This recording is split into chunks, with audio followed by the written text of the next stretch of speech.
Sorry, but the salt surrounding Marvel Rivals is probably some of the funniest stuff going on right now because it comes from multiple camps. One, a lot of journalists don't like it because, well, it caters to real gamers and comic book fans. The men and the women look very heroic. The men are very bulky, muscular, and the women are very tight, and they look good. Some of them look pretty sexy. Sue Storm looks good. And she's not even showing any skin. She's in her full body Fantastic Four suit. But look at that. She looks great. Like it's something that it feels like an old school game in some ways, but it's not. I like it. I've played a little bit of it. I really would like to get a team together, but I've been having a good time with the game nonetheless. Now, we have the journalists upset. We have Overwatch fanatics upset.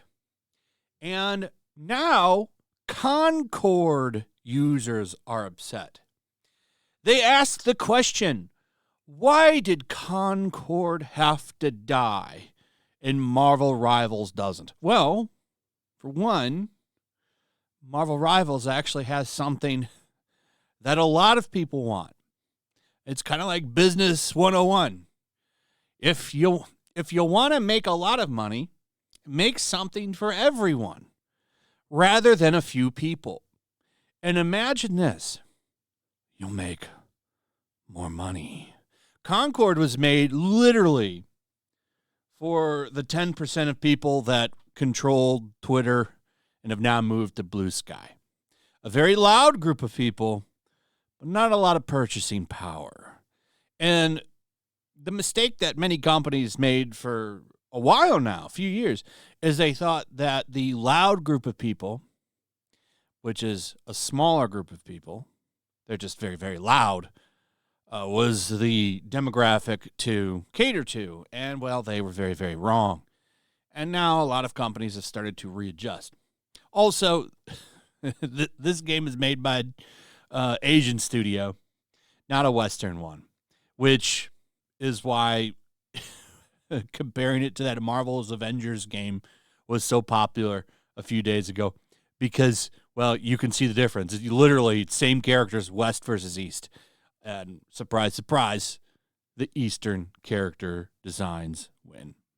So the Fandom Pulse put this article out. Former Concord players not happy with Marvel Rivals' success. Why did Concord have to die? And Marvel Rivals gets to live. Well, I just answered that question, but there's actually a whole Reddit devoted to this game. And it's active. Still coping about this game. That's where all of this stuff comes from.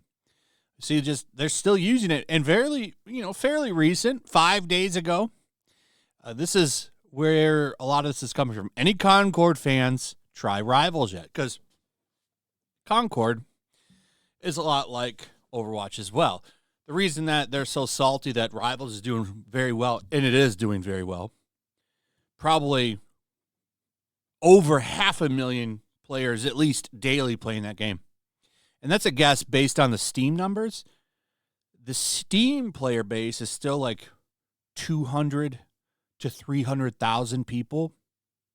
On average, looking at the Steam numbers the other day, it's like 200,000 people, right? I'm going to go ahead and guess, given that usually a play base, if it's on every system, is split.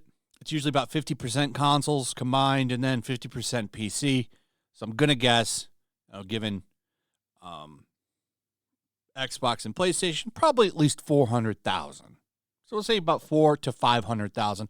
And I'm trying to be conservative on the number, but that's a hell of a lot of people playing a game. Concord, a game of similar game type, failed miserably. Nobody played it. I think it was like 1,000-something people. There's more people that are members of this Reddit than actually played the game. Oh, that's Sucks. Let's take a look at what some of the people said. So this is all from this thread.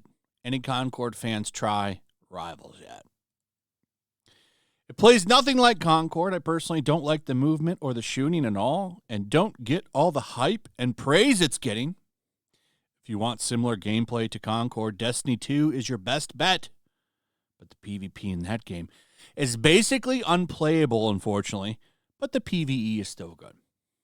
PvP is still fine in Destiny 2, I would imagine. Well, I can't actually say for sure.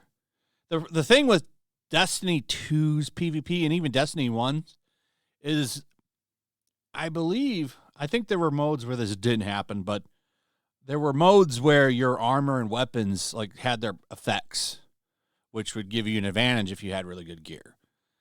So for some people, that don't invest a lot of time into the game to get the loot boxes, they don't do as good in those modes. But I'm pretty sure that there's modes where you have no advantages based on your gear stats. So it's been a while since I played, but someone in the comments can probably clarify that, because I know a lot of people still play Destiny 2.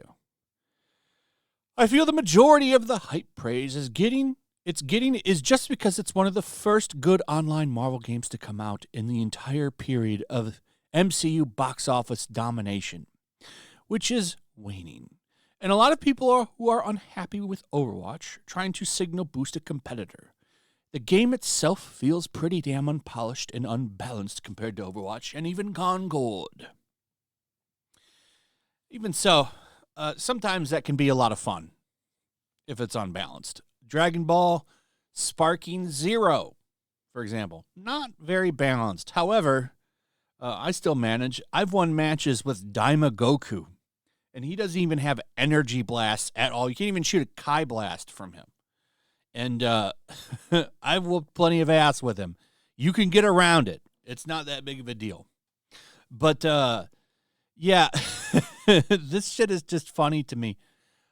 The salt over this. Here's some more. Why did Concord have to die and Marvel Rivals gets to live? It's not as fun as Concord by a long shot. I hate this timeline.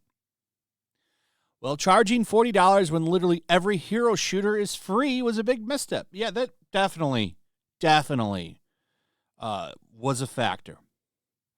Being free wouldn't save the game, buddy. And Marvel Rivals isn't having success because it's free.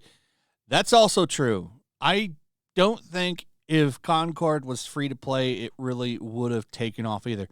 I think you would have had a couple thousand more players, but I don't think that that's enough to sustain that game because you need the monetization to fund it. So, you had characters that were all ugly. I mean, literally, it was like the committee that made those characters is like, how ugly can we make them? That's a major factor. Yeah, let's say then it was free to play. Now tell me the difference on how much longer it would last. Game even on free beta hit 2K and kept dropping players already on that time. And that's absolutely true. It was free, open beta, and it barely hit 2K. Did basically present the same issues for beta, and it died a few weeks later. Does it make a single difference painting a ship with other colors? If you don't fix the holes, it will sink anyway. Again, Marvel Rivals has its own factor. Did understand well what made OW1 successful. Create at least an interesting mechanic for, say, it's different. Know what a multiplayer needs and why it succeeds. Not because of a price tag, which many didn't have and many fail. Seriously, people, stop thinking free-to-play is the answer for everything. It just shows how clueless you guys are, which is true. Free-to-play ultimately would not have saved this game. And the fact that it had an open beta and nobody played it, I mean, nobody signed in for that open beta. You kind of saw the writing on the wall with that. Like, here's someone saying that it was the culture war that killed it. Sorry, I don't think so. I think just people looked at it and saw it what it was and didn't want it. For a long time, and in the gaming industry, we've been talking about this, that Concord, when it went into development, was at the height of a lot of this woke shit, and they thought that they had a gold mine there with it, and that just was not the case. It keeps on going, but it's just funny that people are still coping over this game. They're still sad about it. There's more people in that stupid Reddit than there is that played the game. And that's a fact. 2,000 people played the open beta. What was the actual numbers? For the game, it says the all-time peak was 690. That can't be true, is it?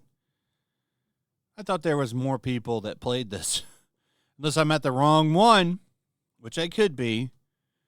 But I was looking at this, and then, we have the Concord beta, which is right. I'm going to say about 2,000 people. Man, I forgot how bad that was. If that's true, I forgot. I can't be at the right one.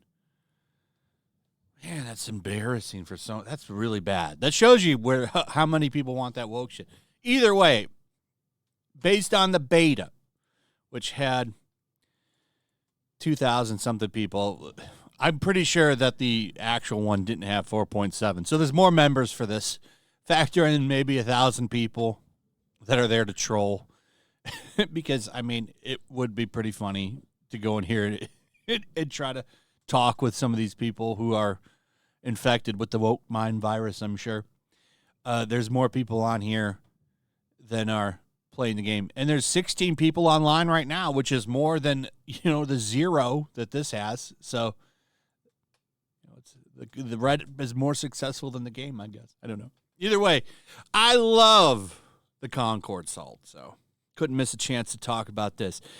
Anyway, Marvel Rivals, probably going to be relevant for a while, I think. I think that game is probably going to be good for a year or two at least.